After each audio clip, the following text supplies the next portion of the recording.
à tous et bienvenue. 5 ambassadeurs ont présenté hier leur lettre de créance au président de la République. Il s'agit des ambassadeurs de Suède, du Burkina Faso, de la Palestine, de l'Indonésie et de la Corée du Sud. Compte rendu des Sissoko.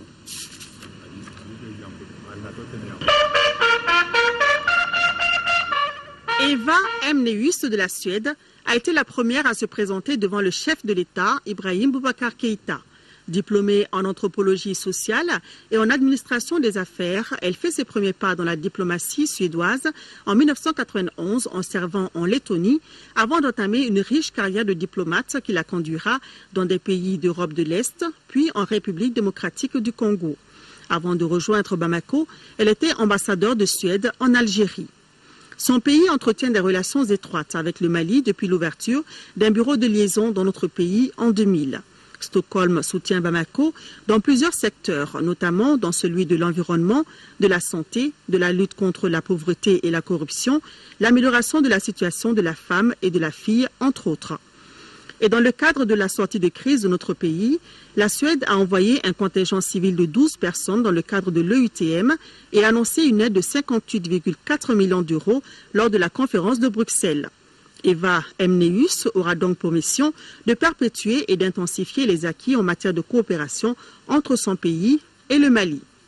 Le général de brigade Kodjo Lougué a été le deuxième diplomate à présenter ses lettres de créance au président Ibrahim Boubacar Keïta. Il représente désormais le Burkina Faso au Mali. Détenteur d'un diplôme de l'école militaire interarmes de Yaoundé au Cameroun, il en est à sa première expérience en tant que diplomate. Kodjo Lougué a été tour à tour commandant de la première région militaire de Dori au Burkina Faso, commandant de la 5e région militaire de Ouagadougou, chef d'état-major de l'armée de terre ou encore officier responsable chargé des questions de la CEDEAO. Rappelons que son pays, en tant que médiateur, a abrité la signature de l'accord de Ouagadougou entre les autorités maliennes et les groupes armés. M. Lougué aura pour mission de consolider les liens de coopération et d'amitié qui existent entre le Mali et le Burkina Faso.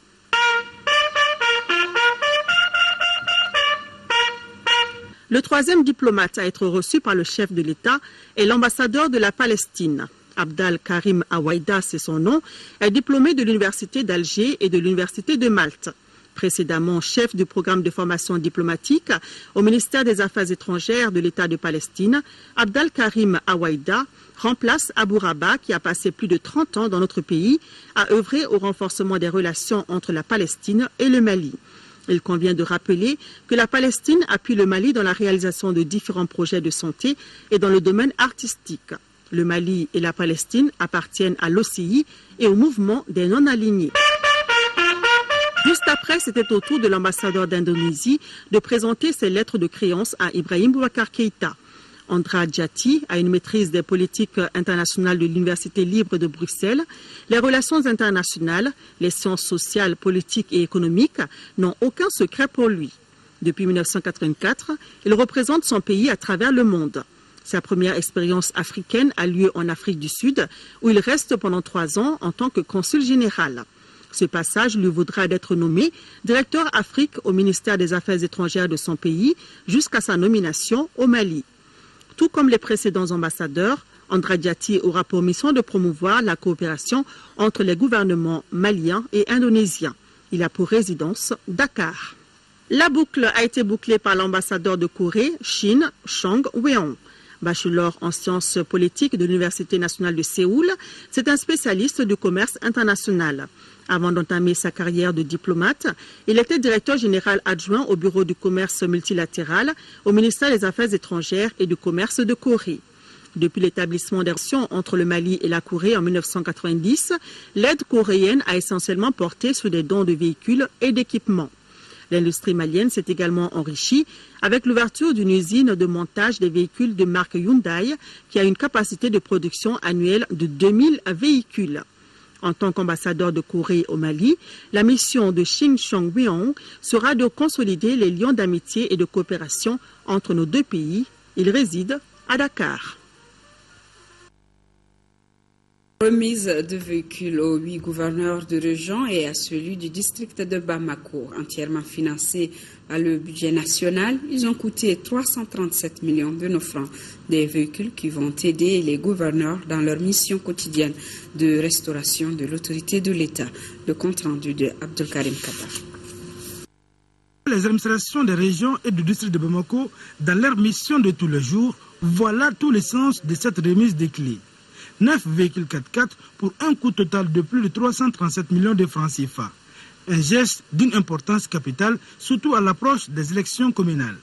La remise de ces véhicules vise à contribuer davantage à la consolidation de l'administration et au rétablissement de l'autorité de l'État d'une part, ensuite au renforcement des capacités des gouverneurs de région et de district d'autre part. L'acquisition de ces véhicules intervient à la suite d'une soixantaine d'autres véhicules réalisés par le département en vue d'accompagner les représentants de l'État et les services centraux dans le cadre de l'organisation des élections 2013. Le don s'inscrit en droite ligne de la politique du gouvernement qui vise à doter l'administration de logistiques conséquentes pour lui assurer une pleine fonctionnalité en tout temps et en tout lieu. Les récipiendaires ne peuvent qu'être satisfaits de ce geste. Les jeunes magistrats du Mali échangent sur le droit de l'environnement. Ils ont organisé une journée d'échange dont l'objectif est de sensibiliser sur le rôle qu'ils doivent jouer afin de relever les défis juridiques et judiciaires liés à la gestion de l'environnement. Fadem Bakita. Cette rencontre d'échange initiée par l'Association des jeunes magistrats du Mali s'inscrit dans le cadre du renforcement des capacités des juges dans le domaine du droit de l'environnement. C'est pourquoi, avec les experts de l'Agence de l'environnement et du développement durable, les débats portent sur 3 sujets. Le cadre juridique et institutionnel de gestion de l'environnement, le juge et le droit pénal de l'environnement et le droit civil relatif à l'environnement. La dégradation de l'environnement, l'assainissement, la pollution, les nuisances sonores, etc. sont autant de préoccupations quotidiennes des populations. D'un point de vue législatif, il existe des textes épars sur l'environnement qui demeure inconnu des praticiens du droit que nous sommes. Pour la représentante du programme des Nations Unies pour le développement PNUD, selon une étude menée en 2009, le Mali perd chaque année plus de 20% de son produit intérieur brut à cause de l'inaction en matière d'environnement. Le présent atelier prend tout son sens quand on sait que le Mali connaît et continue de connaître des dégâts importants consécutifs particulièrement à la non-application des textes en matière d'environnement.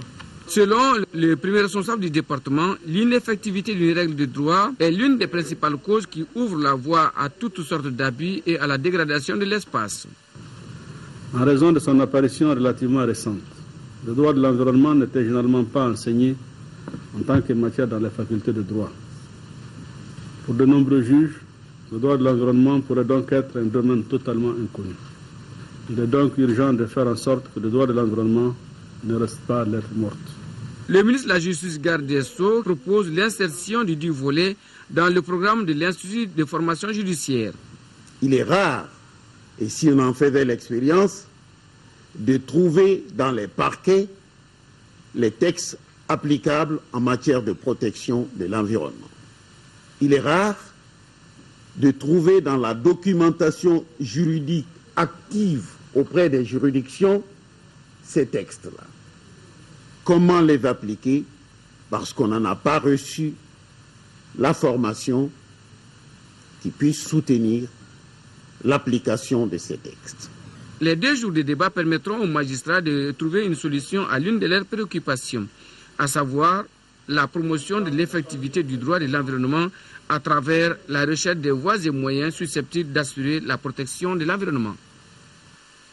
Fin des journées de rencontre de la coopération hospitalière Mali-France. Elle a enregistré la présence des représentants de plusieurs établissements publics hospitaliers du Mali. Les participants ont élaboré des stratégies de coopération hospitalière en conformité avec les orientations du plan décennal de développement sanitaire et social. Compte rendu Rachel Tessougué. Durant 3 jours, les acteurs de la santé et leurs partenaires français ont échangé sur la situation des hôpitaux au Mali en termes de force, de faiblesse et de menaces. Des recommandations ont été formulées en vue d'une meilleure planification des partenariats hospitaliers. Du côté de la France, il existe une fédération hospitalière française. Nous allons maintenant nous atteler à rapidement mettre cette organisation en place. La deuxième recommandation, donc, ça concerne le volet formation, recherche. Il faudra renforcer, il faudra que financièrement on nous appuie. Nous avons également fait des recommandations pour que les hôpitaux soient gérés vraiment par des responsables formés à la gestion hospitalière. Au cours de cette rencontre, des sujets liés à la formation, à l'équipement et à l'hygiène hospitalière ont été abordés.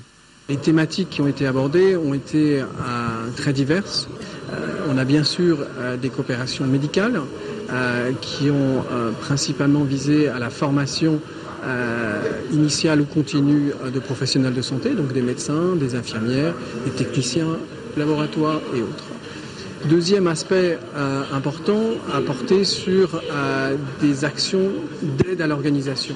Dans le cadre de la coopération décentralisée entre les localités de France et celles du Mali, des hôpitaux français et maliens ont établi des partenariats qui touchent plusieurs domaines de la santé. C'est le cas de l'hôpital de Marseille qui travaille avec celui du Gabriel Touré. Politique à présent, 14 partis politiques engagés à créer un intergroupe parlementaire avec le RPM. Le document a été signé par les alliés du parti au cours d'une cérémonie présidée par le Premier ministre. Avec la clôture des premières journées parlementaires du RPM, le nombre de députés de la mouvance présidentielle est passé à 112 sur les 147 sièges de l'Assemblée. Moïse Traoré. La majorité présidentielle compte actuellement 112 députés, dont ceux du CENID et du MPR. La liste n'est pas exhaustive. Les partis signataires du contrat de législature sont 14 ou 15. J'ai décidé d'organiser l'alliance que forment les partis politiques membres de la majorité parlementaire autour d'un contrat de législature. Il articule dans sa formulation deux concepts politiques majeurs, cohérence et changement. Cohérence de la démarche, cohérence de la majorité, cohérence du programme, pour qu'adviennent les changements voulus par les Maliens. La signature du document consacre l'engagement pour la création d'intergroupes parlementaires et le soutien du programme d'action gouvernementale. Bon, il y aura l'opposition. Ouais, je pense qu'il y aura l'opposition. Parce qu'en fait, aujourd'hui, on ne peut plus tomber dans le consensus qui a fait que le pays est dans le trou aujourd'hui. On ne peut plus accepter ce consensus. Et le consensus est antidémocratique. Il faut aussi ça, c'est ce que nous cherchons effectivement pour faire passer réellement les idéaux vraiment du président de la République, ce qu'on souhaitait beaucoup. La cérémonie conclut les premières journées parlementaires du Rassemblement pour le Mali, RPM. On sait maintenant quelle est la procédure à suivre en vue de la relecture des textes, de la mise en place du bureau et du fonctionnement des groupes parlementaires. Bon, on a eu beaucoup d'expériences ces 2 jours-là et on a eu beaucoup d'expériences avec les nouveaux collègues de députés. On va porter beaucoup de choses, Inch'Allah. En attendant la rentrée parlementaire, rappelons que l'Assemblée nationale est renouvelée à plus de 83%. Seuls 24 sur 147 de la 4e législature ont été réélus. Et sport football avec CHAN Afrique du Sud 2014 hier après-midi au compte de la 2e journée. Dans le groupe B, le Zimbabwe et l'Ouganda ont fait match nul 0-0 partout. Le deuxième match entre le Burkina Faso et le Maroc s'est soldé par le score d'1 but partout. Kumbanyambele pour le résumé.